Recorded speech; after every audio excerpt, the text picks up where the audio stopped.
Susan. Welcome to Tea and Games. The tea today is Builders. We've got more tea coming soon today. I will get another tea box from Tea Runners, which I've been drinking a lot of their teas because they have that salty caramel pumpkin black tea, and I've been drinking that a lot. But I'm back to Builders today. This weekend we drank a lot of Russian Caravan. Oh, that was some good stuff. And mentions of a specific brand of tea are not an endorsement or any paid promo kind of thing. I just like their tea. Welcome to new subscribers. Welcome to old faithful subscribers who have been hanging out with me for a while now. I am happy you are all joining me around the table. We had quite a weekend, and I hope all of you had, or will very soon have, a weekend as good as the one that we had. Let me see. For those of you who are new, my husband Robert and I are just casual weekend board gamers, not professional content creator here, not a professional channel. I don't get promotional stuff. No publishers. Publishers would be crazy to send me free stuff. They don't. So, if I say I like something, you don't have to worry that it's compromised by the fact that I got tons of free stuff from the publisher. That doesn't happen to me. I'm just an ordinary board gamer, just like you. You also likewise, and that's why I said publishers would be crazy to send me anything. There's also the possibility that I may, hold up a game and say, boy, we really hated this, Because, it's kind of like, and I will tell you about my experiences with the games. And they'll be fairly honest and sometimes blunt opinions. But, we played a game on, let me see, did I leave anything out? I guess I didn't. I've got my notebook here. For those of you who don't know, I depend heavily upon my notebook so that I don't leave things out, and I still leave things out. So anyhow, past couple of weekends, we've been playing games on Friday nights, which is sort of unusual for us. Usually we're just Saturday, Sunday board gamers. But part of that has been that we got some small, fast games, and we were just playing them like mad. They were new or new to us, and that chain has been broken. This Friday night, we played an old favorite. We played Rome. This is designed and illustrated by Ryan Lockett. We like Red Raven games, at least the ones we've played. This was actually the first one we got. And it's just a little small box area control, area majority game. Oddly enough, we find this game very relaxing. We play it a lot, or at least we did for a while. Then we started getting some new games in, and it kind of started just kind of going in and out of rotation a little bit. And it had been a while since we played it. I mentioned it in a previous video because we've been playing Sea Salt and Paper a lot. And I mentioned that it kind of gave me the same sort of feels in the sense that we got this new small game and there was just something about it. It's like we just kind of wanted to play it all the time, and that's the way we feel about Rome. I actually did a My Favorite Games video on Rome, which if I remember, I will put in the description below. It's got the usual Ryan Lockett artwork and characters from Arzium. This is an Arzium game. It has been out of print, but is coming back into print with the latest Kickstarter, which wrapped up recently. Rome was one of the ones that was reprinted, along with the new game, Creature Caravan. But yeah, we like this. I find it oddly relaxing, and so does Robert. And you say, area control, area majority, how can that be relaxing? And it's like, I don't know. It's just something about this game that feels good. It just really feels good. So we did that Friday night. Saturday we did some running around in the morning. Checked out a game store in a neighboring city that we had heard about but hadn't been to, and that was nifty, though we didn't get anything there. well, we will go back. But in the afternoon, we got together with a couple of Robert's co-workers. Was going to be one more, but she had to stay home with an ailing dog. So we didn't have like the full five, which we were thinking we might have, but we had 4 players at the table, which for us is stunning because we're usually playing at 2. So we weren't sure what to play because one of the people is somebody we had never played games with before, and one of the people was someone we had only played with, him and his wife, once before. The wife being the one that stayed home with the ailing dog. So we weren't sure what to play. They came over, hung out a little bit, looked at my board game shelves, and we just kind of like threw around titles and made suggestions, and somehow we managed to light on Forbidden Jungle because we had been thinking about doing a co-op game. We had initially planned on getting together for Halloween, and in that case that would have been Horrified, but they were kind of interested in Forbidden Jungle, having had previous experience with other games in the Forbidden series, I think Island or Desert or something. So, because we had not yet won this and we had gotten really close, we were happy to do this again to see to see if we could win it now, finally, on novice level. And, oh boy, this did not go well. We were all kind of traumatized by the experience. The idea of this is you're on an alien island, an alien planet, and you're fighting off tentacled creatures and trying to put together a portal and get out. And like I said, with 2 players, Robert and I fought long games of this and came close to winning. But I have to say, I think that this is not going to play well at 4 based upon our experience. I mean, Robert and I played games way longer than the time, which it says 45 minutes on this. Okay, 45 minutes, that would be generous if you're playing at 4. It's like, wow, you lasted 45 minutes. But at 2-player, no, we played for hours, fighting to win. But at 4, man, we died fast and horribly. I mean, Thomas was the first one to die in the first game. And of course, once one person dies, game over. And then, so we thought, wow, that was just, it was sort of shocking. We thought we were doing pretty well, but it was just really shocking how suddenly it's like, and we're dead. It was very sudden and everything. And we were just going like, wow, that just can't be right. That must be just like some kind of a weird fluke because I thought we were doing pretty well here. And so we thought, let's play this again.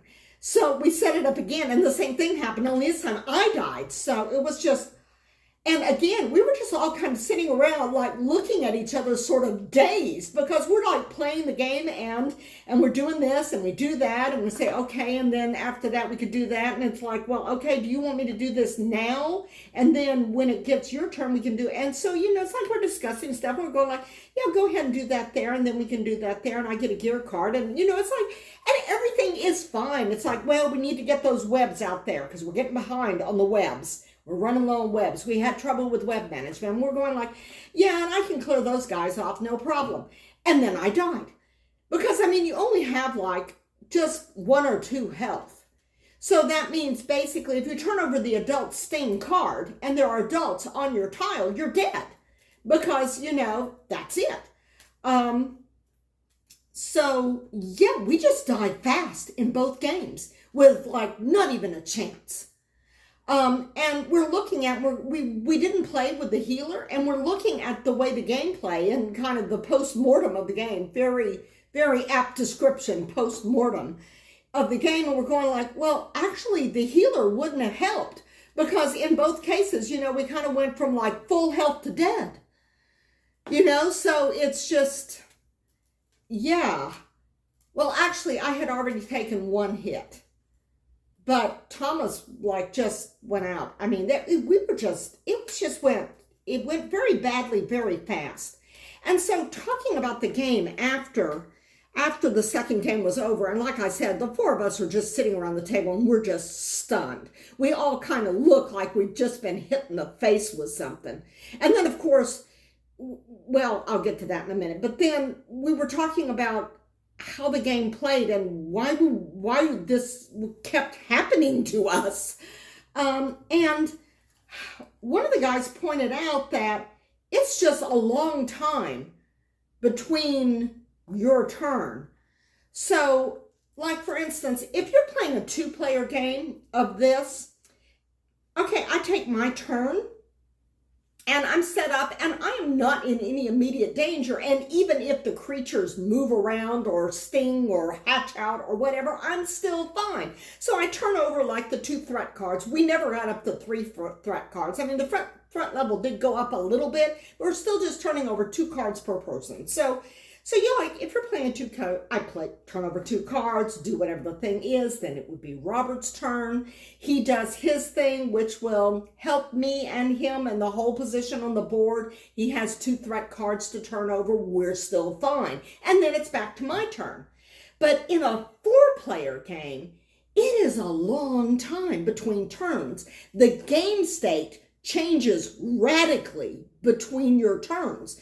Because if you think about it, let's say it's my turn and I'm in a really good position. No threats anywhere around me, like some little things here or there. But I mean, it's like there's nothing that could hit me anytime soon. Good word, that, soon. So it's like I turn over 2 threat cards. We put out webs and hatch out creatures or do whatever they need to be done, or threat level rises or tiles are removed or whatever. 2 threat cards. But then there's like Mark's turn and Thomas's turn and Robert's turn before it's my turn again. So that means from the time I end my action phase of the turn and I start to go to the threat cards, that means there's going to be 2, 4, 6, 8 threat cards turned over before it's my turn again.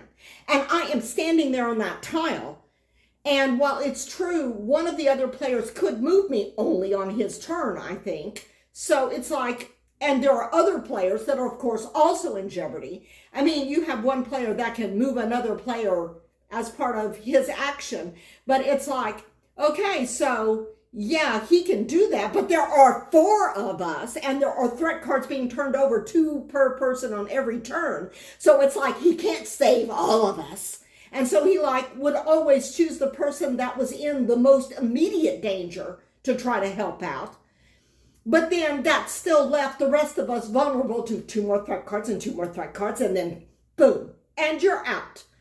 And so, I mean, this game on the novice level is quite brutal at 4 because you can set yourself up to be in a fairly good position, but then be dead before your turn comes around again.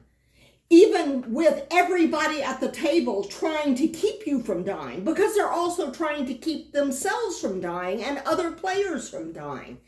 So, I mean, it's not just the struggle Robert and I had at 2-player was managing the game so that we did not get overrun or webbed out or whatever with the threats that were on the board and that would come out when we turned over threat cards and that would move around.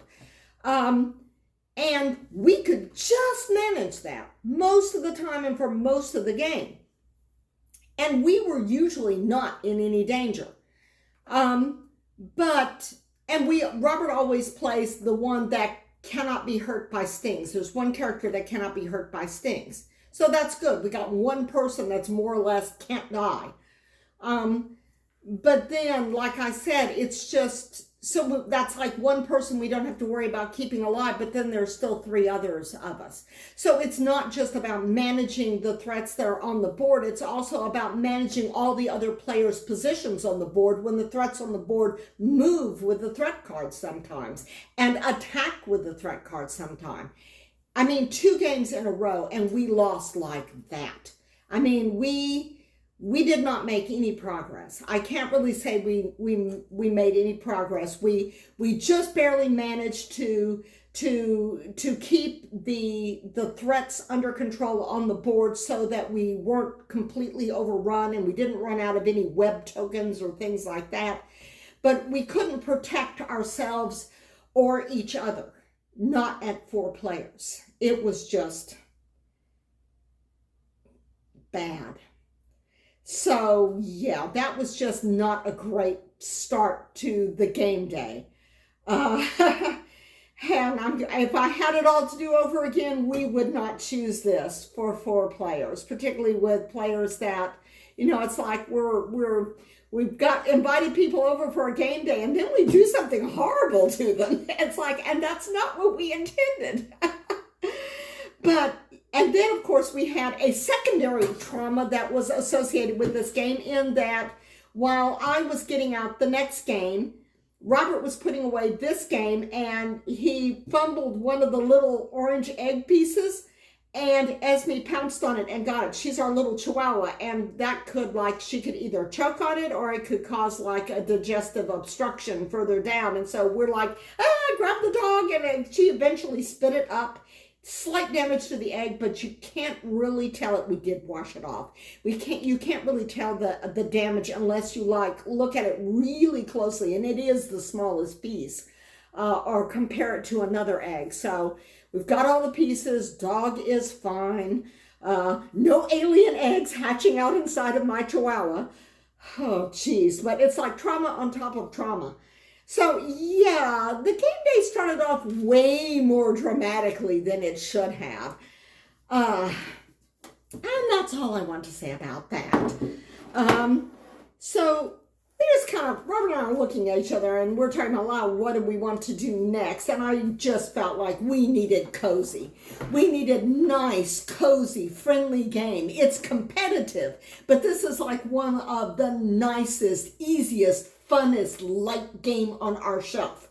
And I mean, the 2 people that we're playing with, they are experienced board gamers. It's not like they need to be gently eased into the concept of modern board games. But still, so I mean, this is like an entry-level game. They didn't need an entry-level game, but still, after what we went through with Forbidden Island, we just wanted something soothing.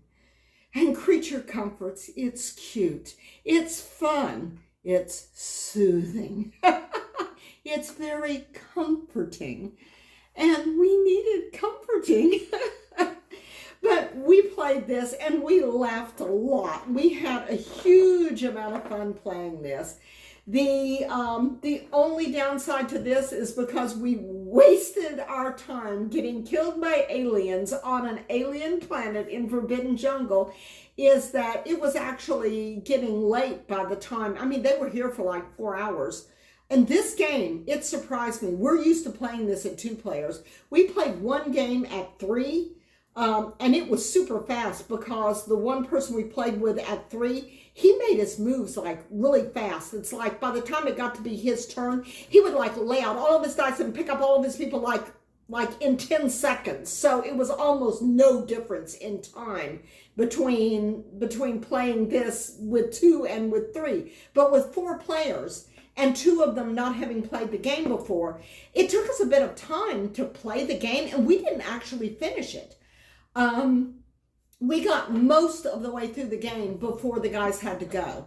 And that was okay because we just had so much fun playing, and the table talk as we're playing and turning things over and talking about the game and like, oh, and can we do this here? And it's like, well, I don't know. And it's like, oh, and like the dice and going like, and it's like, and we're looking at this and it's like all 1s, 2s, and 3s. And I'm going like, well, nobody's going to get that something or higher there on the board. It's like that, there's going to be no workers' place there. But it was just, we just had a lot of fun with this. And they enjoyed it a lot, and we enjoyed it a lot. And even though the game wasn't finished, we still tallied up our score and did the scoring thing there at the end. One of the guys won, one came in third. I hit second, and Robert was last because somebody has to be last. So I'm actually glad it wasn't one of our two guest players, you might say. I always, when I'm playing with new people, I always feel good if the people that I'm playing with for the first time win the game, particularly if it's a game that they have not played before. Because this has happened before with us when we've played games with people that we have not played with before, and we're playing a game that they're not familiar with.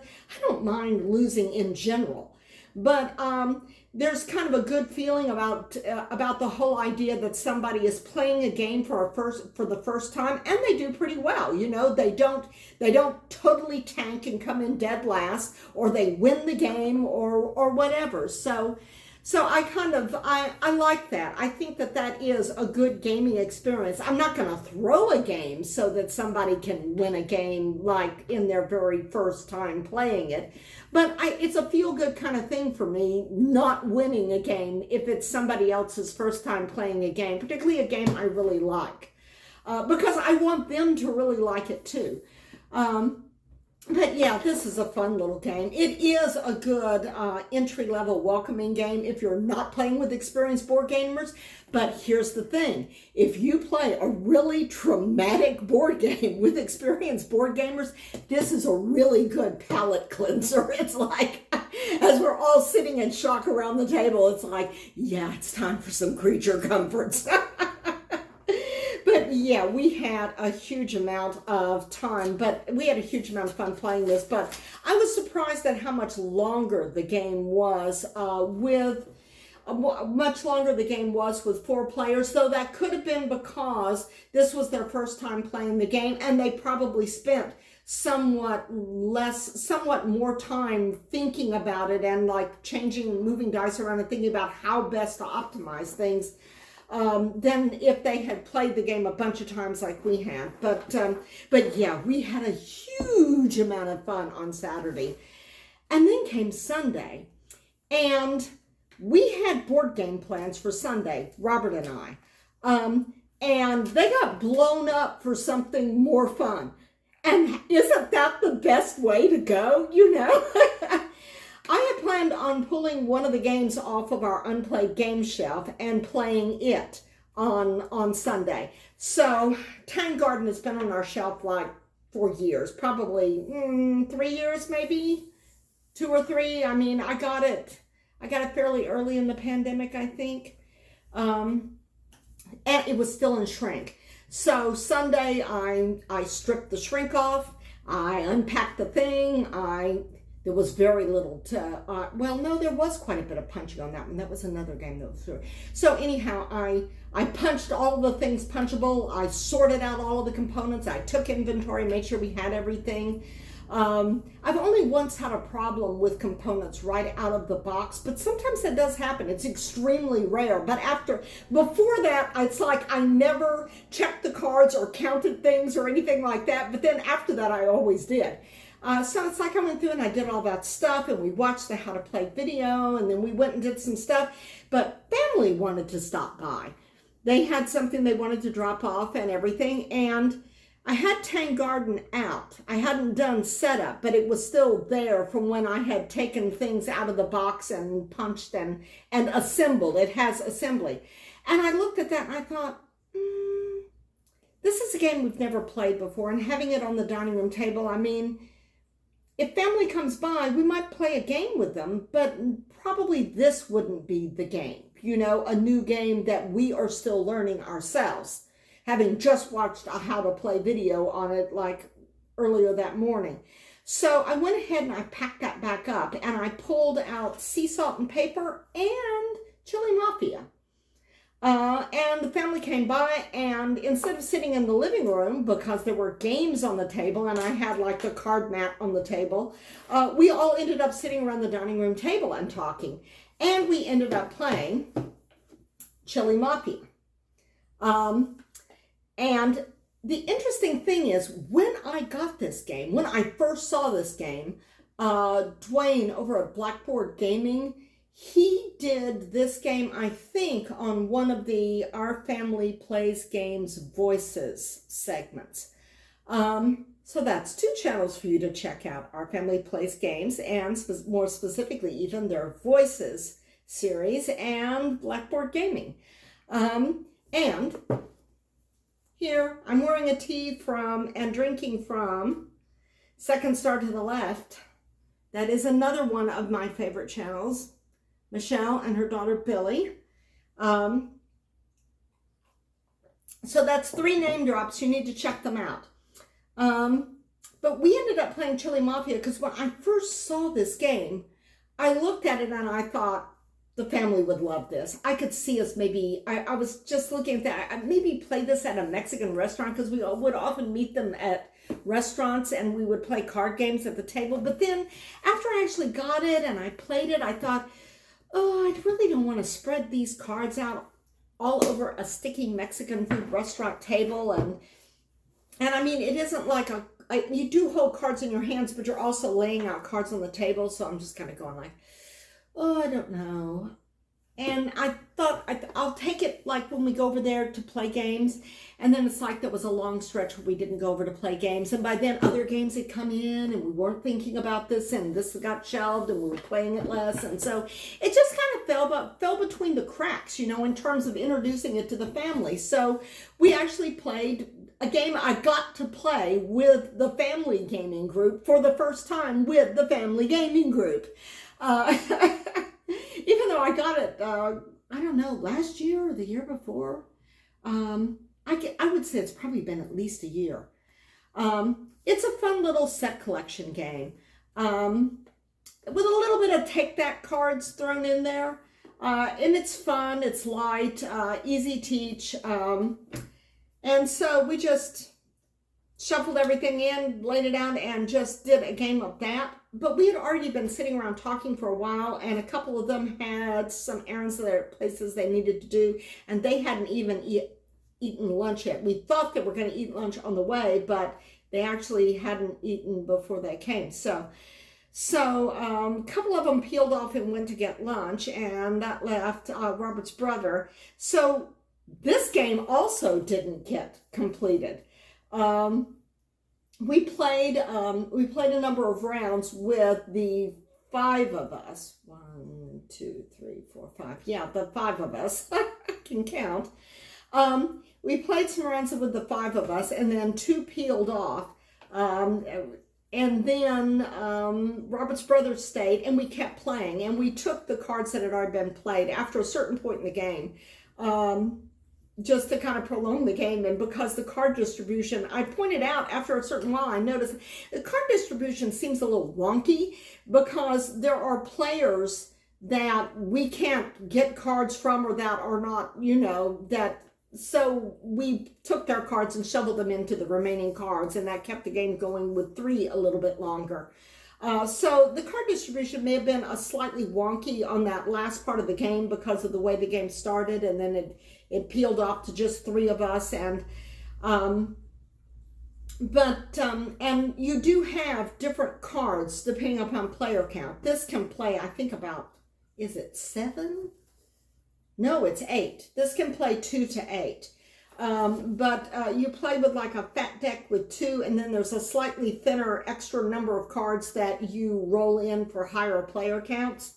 And that works out pretty well, I think. So they have they have taken into account card distribution stuff. But I wouldn't be surprised if we had played the whole game with 5 if it would have been harder to make those sets of same cards with larger players, even with the extra cards in. We might have had more mixed gangs. I would like to play this again with 5 people, 5 or 6 people, to see how the card distribution is, because I don't think I can really say how well the card distribution is, and if you're going to end up with more Brotherhood sets or mixed gang sets, if it's going to be tougher to make the higher scoring sets with larger numbers. I won't be able to say until we get like a perfect game. But again, I did not mind that this game, and we did do the final scoring at the end when it was just the 3 of us, but I didn't mind that this game was kind of incomplete and wonky because people left in the middle of it, because we had fun. The same thing with Creature Comforts. We had a lot of fun. And I mean, that is why we're playing games. You play games, or it just play in general. The concept of play is to have fun. It's recreation.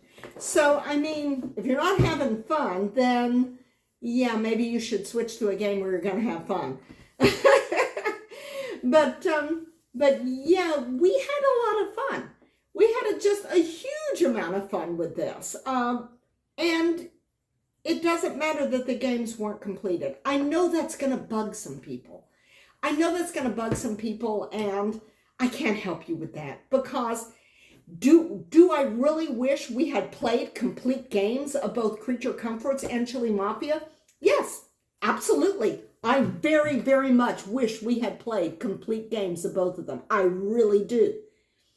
Does the fact that we didn't complete and have perfect games with total numbers for all of those games? No, because we had just so much fun while we were playing. So, I mean, and I'm in it for the fun. That's why I play board games. That's why I make these videos. They're just fun.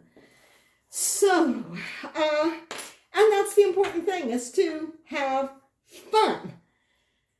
And I mean, who wins, who loses, final scores. I mean, I want to win, but that doesn't really matter to me either, as long as it's fun. Although,